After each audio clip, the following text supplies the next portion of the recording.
cantor, autor, ator e empreendedor. Eu converso com Carlos Simões. Gratidão por estar aqui. Eu que agradeço. É um prazer falar com esse mestre. Conta pra gente um pouquinho como é que começou essa sua vontade de atuar, Carlos. Então, é muito engraçado porque assim, eu nunca tinha pensado em ser ator na minha vida, né? Sempre pensei em jogar futebol, amava jogar futebol, quer dizer, eu fui nascido e criado ali no Morro do Amor, então tem essa coisa mesmo da periferia, jogador de futebol, sonho. Meus tios jogavam futebol, meu tio jogava no Flamengo na década de 70, meu outro tio jogava no Cruzeiro. E aí, enfim, eu acabei começando a jogar, eu entrei num clube chamado Vitória Tênis Clube. Olha! Que fica ali no Lins, tem até hoje lá. E aí me federei e tal, e aí jogava futebol de salão profissionalmente, participei de campeonato carioca, campeonato brasileiro, então era bem legal assim. E aí eu tive problema no joelho, com 10 anos, aí minha mãe não quis deixar eu operar e tal, e aí um amigo meu um dos meus melhores amigos, o tio dele era chefe de segurança do Teatro Fênix. Olha! E aí tinha um programa naquela época chamado Globo de Ouro. É bem antigo, assim, da década de 90. E aí eu fui assistir e fiquei encantado por toda aquela estrutura, né, do programa e tal. Enfim, e aí a Globo, enfim, sempre com aquela estrutura fantástica que tem e tal. E aí eu saí de lá, fui pro tablado, para me inscrever no tablado, só que tinha uma fila no tablado, 3 dias. Você enfrentou a fila? Nada, eu olhei e falei, não quero mais ser ator não. Eu falei, dá muito trabalho ser ator. Aí minha prima queria muito ser atriz, aí já tinham acabado as inscrições, já tinha encerrado e tal. Aí nós fomos um dia no tablado, e aí cheguei lá no tablado, a gente estava esperando acabar uma aula, e aí acabou uma aula do professor chamado Toninho Lopes, fantástico, um diretor fantástico. E aí ele saiu, aí falou, só tem uma vaga aqui e tal, então você fica, a gente precisa de homem e tal. E aí eu fiquei, ela não. Olha! Ela falou, não, faz você. Aí eu fiz, aí eu vim, aí comecei a fazer um espetáculo chamado, com Roberto Bom Tempo, chamado Capitães da Areia. Nossa! Era muito legal o elenco, esse foi o meu espetáculo profissional. Éramos eu, Dira Paz, Bom Tempo, Cezinha Rodrigues, Pedro Vasconcelos, Marcelo Farias, André Gonçalves, Vitor Hugo. Só craque. Cara, só Luciano Viana, que é só uma galera muito legal. E aí a gente começou a viajar o Brasil todo, né? Aí aquela coisa, aquele boom, porque explodiu. Eram 2 espetáculos adolescentes que faziam muito sucesso. Era o Capitães e Confissões de Adolescente com a Maria Mariana, que era do Domingos e tal. Então eram os 2 espetáculos que assim, a gente fazia projeto escola. Cara, era muito legal. Não, era muito legal. Assim, fazíamos, sei lá, eram 8 sessões, na época de teatro, imagina, 8 sessões. Nossa! De teatro de quarta a domingo, sabe? Assim, era uma coisa impressionante, assim, eu tenho uma matéria guardada da gente até hoje, aquela confusão daquela meninada toda enlouquecida, porque o Vitor fazia, o André Gonçalves tinha acabado de fazer Vamp e o Vitor tinha entrado em Perigosas Peruas, uma novela também antiga. Sucesso. E aí, e os dois eram aquela coisa do adolescente, né? Que imagina 13 anos, 12 anos e tal. Então, tipo, era aquela. Eu lembro que a gente vendia foto. Ah, mentira. Autografada. Era um também era debutante? Não, também era. Nunca ninguém me contratou, mas era.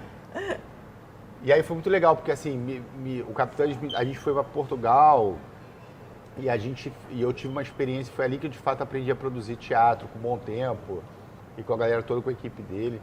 Que aí foi quando eu aprendi a fazer figurino, cenário, luz, som, produzir. E aí foi quando me startou o lance da produção na minha vida. Eu tinha 16 anos, 17 anos. E aí ficamos 5, 6 anos em cartaz. Aí eu voltei, aí acabou o Capitães e tal. Aí o ator tem essa coisa da ociosidade, né? Você passa mais tempo ocioso do que trabalhando. E aí, em vez de eu ficar vendo televisão, aquela coisa assim, eu comecei a escrever para exercitar minhas ideias, tal. Eu sempre fui uma pessoa muito criativa.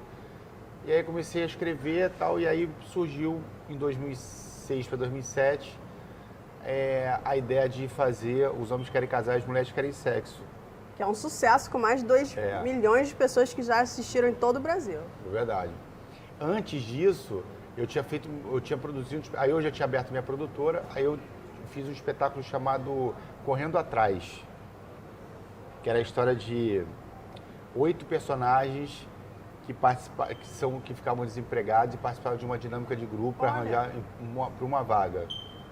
Era muito legal, assim, até tenho vontade de remontar ele, mas é assim, tipo, são 13 no elenco, é muita gente, sabe? Então, só com patrocínio. Sem patrocínio não tá rolando mais hoje. Atenção, então, quem quiser. Quem quiser, também. Playcine Produções. E aí eu comecei a escrever Os Homens Querem Casar, porque tinha saído uma matéria na Veja, na época, falando sobre a inversão de valores, baseado numa pesquisa do IBGE, que a mulher trouxe a independência profissional para a vida pessoal, tal. E aí eu comecei a escutar histórias de amigos meus das mulheres que começaram a querer casar, a não querer casar, e eles querendo casar, e a galera muito nova ainda, 28 anos, 27, 28. Aí foi quando eu tive a ideia de fazer Os Homens Querem Casar, que a gente estreou no Teatro Cândido Mendes, sem a menor pretensão de chegar... Aonde chegou, não, né? Um sucesso estrondoso. Sem. A gente, na época, assim, eu lembro que eu escutei assim, pô, mas você vai fazer um espetáculo, um monólogo, porque era um monólogo, porque assim, a estrutura dos Homens Querem Casar 1 era eu sozinho no palco e a atriz que fazia meu lado feminino ficava ao vivo falando comigo em áudio. Olha. Pra plateia toda, como se fosse um pensamento alto no teatro. Seu alter ego. Meu lado feminino mesmo, assim. Lado feminino. E aí, a gente ia ficar 2 meses só em cartaz. E aí a coisa começou a ficar muito legal e eu também me descobri eu sempre fiz comédia, fiz muito comercial na minha vida, muita publicidade. Sei lá, fiz mais de 500 filmes publicitários. E assim, foi na publicidade que eu descobri que eu podia fazer comédia, porque assim, todo mundo começou a me chamar muito para fazer comédia. Todos os filmes que tinham uma pegada mais de humor, aí eu pegava, assim, tinha até um grupinho assim que sempre pegava, né? Éramos eu, Bruno Padilha, Rodrigo Candelô, o Gugu. Então, assim, tinha uma galera que sempre pegava o mesmo filme porque a gente tinha essa pegada de humor. E aí eu comecei, me descobri, eu sempre digo que eu não sou humorista, sou um ator que faço comédia, que é diferente. E aí eu comecei a fazer Os Homens Querem Casar e a coisa foi tomando a proporção e aí chegou nesse volume. Bombou. Cara, foi muito legal. Fui pro Jô, Faustão, a gente passou em mais de 150 cidades no Brasil. Nossa, exterior também? Fomos para Miami, Nova York, Boston. E assim, a gente agora na pandemia está com a turnê marcada para fazer Japão, 7 cidades no Japão. Que incrível! Aí a gente adiou agora para 2022. Mas e aí uma das coisas legais do espetáculo, e assim, quando a gente fala de Japão, Nova York e tal, a gente está falando assim, é uma temática que ela aborda independente da nacionalidade que você tem. É transversal. Exatamente. E atemporal também. Exatamente. O que mudou daquela época que você fez a pesquisa para a peça para a nova forma de se relacionar por meio dos aplicativos? Então, quando eu criei, o formato que eu criei naquela época foi o seguinte, quando você chegava no espetáculo, você recebia um adesivo verde solteiro e vermelho comprometido. E como tem essa coisa interativa que eu faço, de improviso, eu botava a galera para se pegar no teatro. Ah, para! Tem vários vídeos legais. Assim. Então, se você quiser um crush... Cara, vai no teatro que assim, a gente tem essa proposta mesmo dessa pegada, dessa formação de casal. Eu botava a galera para se pegar mesmo, se beijar. Não tô acreditando nisso. Muito legal. Vocês estão em cartaz em quais locais do Rio? É na Gávea? No Shopping da Gávea, no Teatro Vanucci. toda sexta-feira às 21 horas. E a gente termina agora, sábado, agora lá na Tijuca. Tijuca Tênis Clube. Mas a gente, enfim, os homens querem casar, continua a vida próspera aí pela frente. E aí uma coisa legal, assim, tem duas histórias muito legais dos homens que querem casar ao longo desses 13 anos em cartaz. A primeira foi um casal, foi uma galera que a gente apresentou no dia, não se conheciam. Ele estava com uma amiga, um cara estava com uma amiga dele e essa menina estava com umas duas amigas. E eu, na hora de brincar lá, peguei os dois e comecei a brincar e os dois se beijaram. Você é um santo casamenteiro. Na época até tinha saído uma matéria comigo falando exatamente isso, de que Carlos Simões vira Santo Antônio, que era justamente com essa pegada de formar casal, botar a galera para se pegar. E aí, esse casal que a gente... Isso foi em Fortaleza. E aí, esse casal que eu brinquei, ok, brinquei, beijaram, isso aqui acabou, vamos embora. 7 anos depois, eu voltei com os Homens que Querem Casar 2. E eles foram assistir. A gente tirou foto no final, sempre tiro foto com a galera e tal. E aí, 7 anos depois, quando eu voltei, quando acabou o espetáculo, eles levaram a filhinha deles. Ai, não acredito, que lindo! Eles casaram. E no álbum de fotografia deles, na primeira página do álbum, tava uma foto nossa do dia que eles se conheceram. Olha que história! Pô, legal. Aqui, ó, sem brincadeira, até arrepia, cara. Demais, demais. Que coisa, hein? E uma outra... Pô, me emociono mesmo aqui, ó. Não tô brincando, porque é realmente assim... Cara, você mudou uma vida, criou uma vida e mudou diversas histórias. E a proposta do espetáculo... Você tinha essa pretensão? Não. Não. Começou a surgir de uma forma muito natural, assim. Fluiu. E aí quando... uma das coisas legais, assim, da proposta cultural que a gente tem no teatro é da gente propor ideias, propor pensamentos, A gente não é dono da verdade, mas a ideia é você fazer refletir, pensar. E aí, assim, é justamente baseado nisso, assim, que eu acho que as pessoas estão se relacionando, eu até brinco, assim, né, uma das matérias, na época, quando eu comecei a escrever Os Homens, eu estava baseado no Orkut, que veio com bombava. Assim, e as pessoas não tinham uma ideia de que o Orkut era uma rede social. O Orkut era conhecido como site de relacionamento. Verdade. Não é o olhar que a gente tem de rede social hoje, né? Era completamente diferente. E aí até uma matéria que a gente fez na época foi assim, a internet ela veio para aproximar e ela, de alguma forma, ela aproximou, mas ela acabou distanciando as pessoas muito mais. Infelizmente, é a mais pura verdade. Entendeu? Ela aproxima quem está longe e afasta quem está perto. Exatamente. Entendeu? Não tinha mais isso, tipo assim, eu queria conhecer alguém, vamos tomar uma cerveja? Isso. Aí você estava aqui, como a gente está fazendo aqui agora? O Sobrado da cidade maravilhoso. Esse casarão nós recomendamos para todos que estão assistindo a gente. É verdade, tá. E aí é o seguinte, muito legal o lugar, viu? Aí é o seguinte, vamos supor, a gente está aqui tomando a cerveja e a gente está se conhecendo.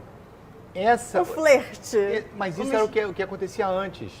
Depois que veio a internet, esse processo inicial, ele acabou indo por água abaixo porque você faz isso na internet. Quebraram completamente o clima. O encanto da história, entendeu? E aí, quando você vai conhecer a pessoa, você já conhece a pessoa mesmo. Tu fala assim, pô, não, e aí, Dani? Aí tu fala, aí não tem muito assunto, porque... Então virou isso, assim. E os homens, quando a gente começou essa proposta, assim, a coisa começou a surgir naturalmente de formar casais na plateia. Olha que legal. Isso começou também a gerar um boca a boca gigante.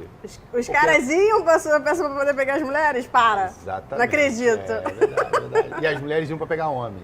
Nossa. Então, sabe? Então a coisa virou uma coisa meio assim, as pessoas iam pro teatro para conhecer gente. O que é legal, você pode conhecer gente no bar, você pode conhecer no mercado e tal. Cinema. E aí uma outra situação que aconteceu também foi o seguinte, foi uma senhora que tinha acabado de perder o filho, tinha um mês, e ela, depois de um mês, a filha dela levou ela para assistir a peça, e ela falou assim para mim, quando acabou o espetáculo, ela falou, eu perdi meu filho tem um mês e tal, mas eu não conseguia sorrir já desde a morte dele. E você foi a primeira pessoa que me fez sorrir. Olha que lindo. E aí eu... Arrepiou de novo. Também. Tem toda uma proposta quase que espiritual por trás dessa peça, hein? Total, eu acho também.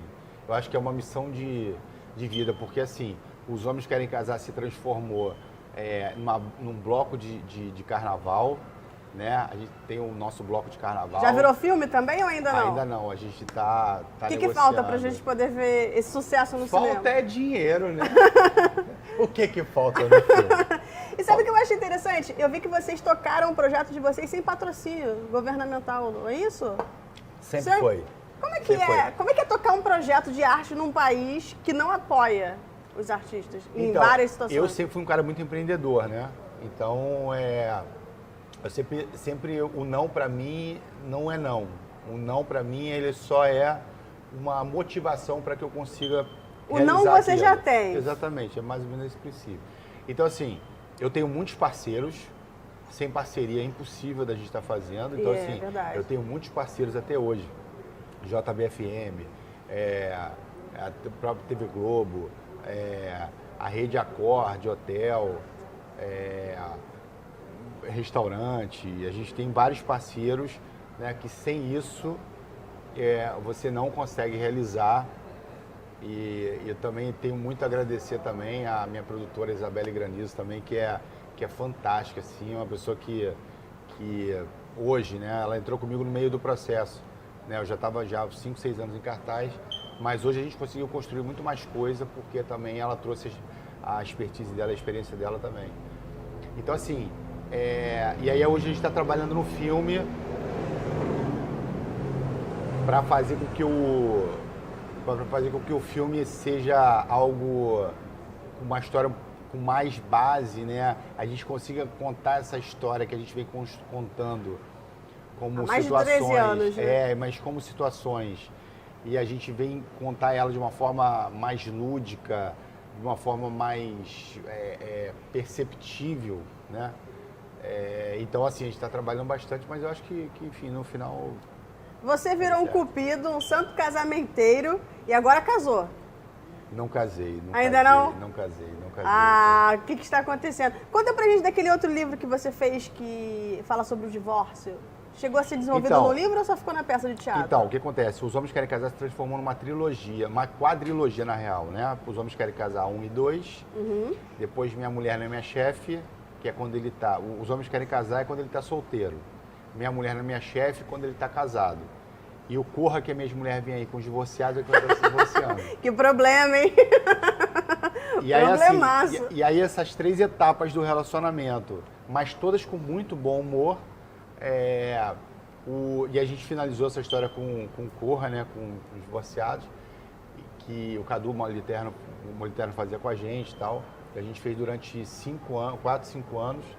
E é também a história falava sobre alienação parental, falava sobre... E eu queria tratar o assunto de uma forma mais leve. E eu fiquei 6 meses no Tribunal do Rio, assim, entrevistando uma galera, desembargador, juiz, advogado, né, defensor. Fez todo o trabalho de campo. Total. E assim, e alguns casais para entender quem mais movia as ações, né? Se era a mulher ou o homem. Quem era? É a mulher. É a mulher. Mas o mais grave dessa história toda é que, assim, 90% das ações são movidas por mulheres, né? Mas o mais grave é que, sim, mais de 50% é movida não por direito, mas por vingança. Ai, que horror!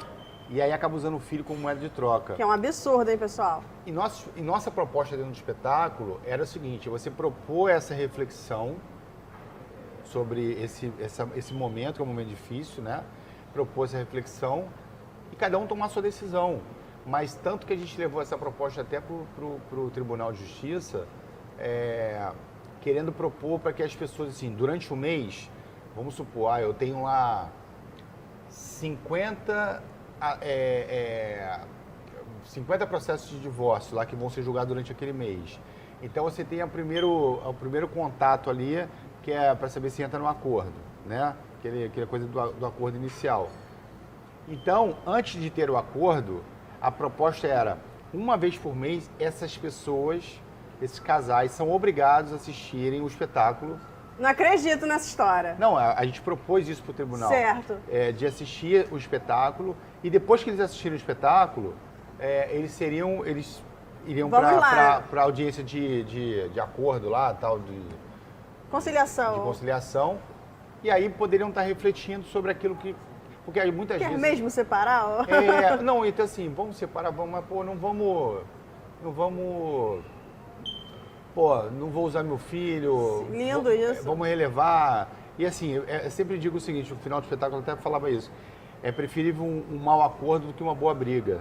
É verdade. Então é exatamente essa proposta que é o espetáculo, assim, de uma forma leve, bem-humorada, pra cima, sabe, não é uma coisa pesada, bad, assim, e tudo que eu trato na minha vida tem isso, tem essa coisa do bom humor, da alegria, do bem-estar, sabe, e eu acho que essa nossa, assim, eu acho que eu sou uma ferramenta para isso, entendeu? Não, interessantíssimo. Você atuou tanto na vertente jurídica como na vertente psicológica e espiritual por meio da sua peça. Sim, exatamente. Fez algo assim incrível. Como é que foi você ter entrado nessa questão de ator, diretor, espiritualista e empreendedor? Então, como eu te falei, assim, a minha trajetória da vida, né, eu tenho 31, 32 anos de carreira, né? E hoje escrevo, dirijo, atuo, produzo e tal. E aí a coisa do empreendedorismo, para mim, sempre teve na minha pele, na minha veia, né? Eu sempre falei que o ator tem que ser empreendedor, né? Seja lá, enfim, que você vai escolher na tua vida, o segmento, mas você tem que ter isso na tua veia. Hoje em dia, quando a gente fala sobre empreendedorismo, eu até falei isso no programa da Patrícia Bravanel agora, que eu falei, o empreendedor, hoje, ele tem que trazer solução para os problemas do cotidiano. E não inventar a roda. A gente reinventa aquilo que já está aí. Sei lá, Einstein inventou o negócio, ok. Se você for um Einstein, ótimo, porque vai ser bom para todo mundo. Mas, na verdade, nosso papel de empreendedor é a gente trazer solução para aquilo que as pessoas não veem solução.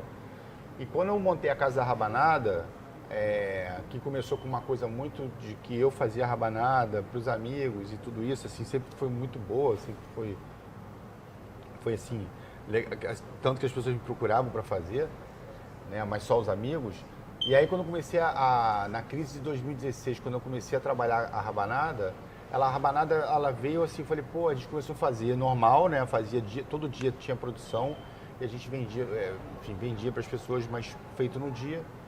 E eu falei, pô, tá faltando alguma coisa aqui que eu acho que a gente tem que trazer solução para isso, porque o processo da rabanada dá muito trabalho, né? E uma das coisas que eu mais escutei na minha vida é o seguinte, a minha avó faz, minha mãe faz, mas pô, quando ela vai fazer, ela fica a tarde inteira fazendo. E essa tarde inteira, no Natal, ela perde a convivência familiar, né? Que é importante, imagina hoje, a gente falando uma pós-pandemia, né? Pô, as pessoas, sei lá, 1, 2 anos sem ver a família, né? Nossa. Ver a família que eu digo hoje com reunião, Natal, tudo isso. Pô, todo mundo agora nesse Natal vai querer, né, ter tempo para a pessoa. Para curtir a família, E não aí ficar na cozinha. E a gente trouxe a solução a gente refez o produto e tal, com uma nutricionista, um engenheiro de alimento, tudo isso. E a gente faz ela pronta. Você só aquece ela no forno, 10 minutos está pronta. Que barato, hein? Entendeu? E aí a gente trouxe justamente essa pegada gourmet, né? Essa pegada premium, que é recheada de Nutella, de doce de leite com coco queimado e sal rosa. A gente lançou ano passado as rabanadas salgadas de bacalhau e agora a gente está lançando a de carne. Rabanada de bacalhau, como assim, gente? Rabanada de bacalhau, é incrível. E aí agora a gente vai lançar a de carne seca, e aí a gente está fazendo um meeting de... Estão diversificando os produtos. Exatamente, entendeu? Como é que é o nome? Casa da Rabanada. Casa da Rabanada. @Casa da Rabanada, só botar lá, a gente entrega no Rio todo. E vocês já estão abrindo franquias ou não? Então, aí a gente, enfim, são 4 anos de Casa da Rabanada, e aí agora a gente está abrindo para franquia, porque a gente começou a ter muita procura, e aí a gente está abrindo franquia, e aí o que a gente entendeu nesse processo todo? De que, isso até conversando com a Isabelle, que é minha sócia hoje também, e aí tentando entender assim, como é que a gente poderia também ajudar as pessoas que perderam o emprego de forma que elas pudessem trabalhar na casa delas com um produto em que tivesse uma força de venda. Que legal! Então a gente criou agora a micro franquia, que exatamente você pode fazer na sua casa, porque ela já vai pronta, a gente entrega todo o produto pronto, então você pode trabalhar ali com iFood, com Uber Eats, entendeu? Para ter motoboy próprio e tal, e você pode atender toda uma região e assim, isso pode ser o extra do seu Natal, não só do Natal, mas o ano todo, entendeu? Sim. Isso pode ser um extra para você ou um negócio principal. Então assim, a gente tá dando a oportunidade agora também de ter micro franquia, você não precisa ter loja. Eu preciso de, sei lá, uma grana alta para abrir uma loja, não. Você pode ter uma micro franquia, você pode atender em casa, você pode distribuir. Que barato! E como é que faz? Se tiver alguém assistindo a gente aqui e quiser... Então, ó, se você quiser saber mais sobre a micro franquia, você pode mandar uma mensagem para o WhatsApp 999999551. 999999551. Ou entrar na nossa rede social, @Casa da Rabanada, ou no nosso site também, enfim. Hoje o que tem mais é acesso a contato. Entendeu, né, pessoal? Você que tem essa veia empreendedora, é uma grande oportunidade. Cara, é muito barato, é acessível e com certeza vai ajudar muita gente aí a estar superando esse momento difícil e a ter isso como um negócio, assim como eu. Sim. Sempre fui ator, né, tal, e abri a Casa Rabanada por uma necessidade, vi a oportunidade de uma necessidade e hoje trabalhando com ela da forma que a gente está trabalhando. Maravilha. Quero agradecer ao Sobrado da Cidade, à Energia Produções e a toda uma rede de parceiros que faz com que a gente consiga estar no ar. Carlos, vamos numa rapidinha aqui? Vamos rapidinho. Fechou. Bebida? Bebida? Caipirinha, né? Cara, eu adoro caipirinha. De morango, então, caipirinha de morango. Qual é a frase da sua vida? Cara, faça tudo que você puder e que tiver ao seu alcance. Qual o recado que você gostaria de deixar para quem está começando agora?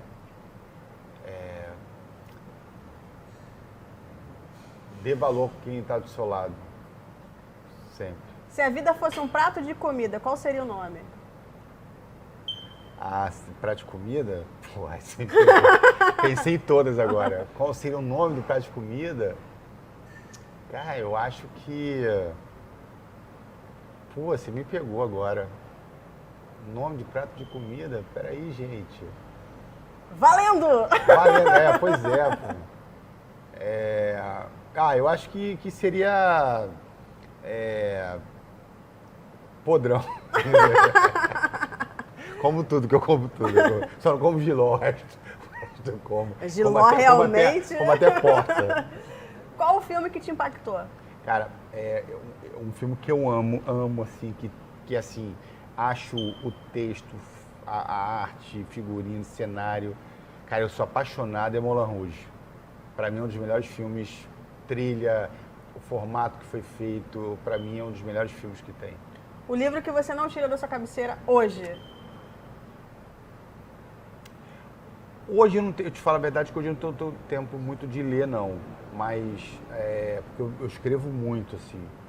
Então, mas assim, um filme que nunca, que eu acho que sempre foi uma referência para mim, mesmo ter feito um espetáculo, mas assim, falava sobre meninos de rua, que foi Capitães da Areia, que a gente está falando de uma história de 1940, contada pelo Jorge Amado e tal, e que se você ler o livro, que retratava 1940, e se você ler hoje, tu fala assim, caramba, parece que ele está falando de hoje, entendeu? Não mudou quase nada. Não mudou, nada. Na verdade, o cenário da gente, de pobreza, desigualdade e tudo isso, não mudou. Então, eu sempre falo assim, é igual o relacionamento dos homens. Os homens querem casar, foi feito em 2007, mas se você vê hoje, parece que não foi feito em 2007. Parece que ele foi escrito hoje, entendeu? É a mesma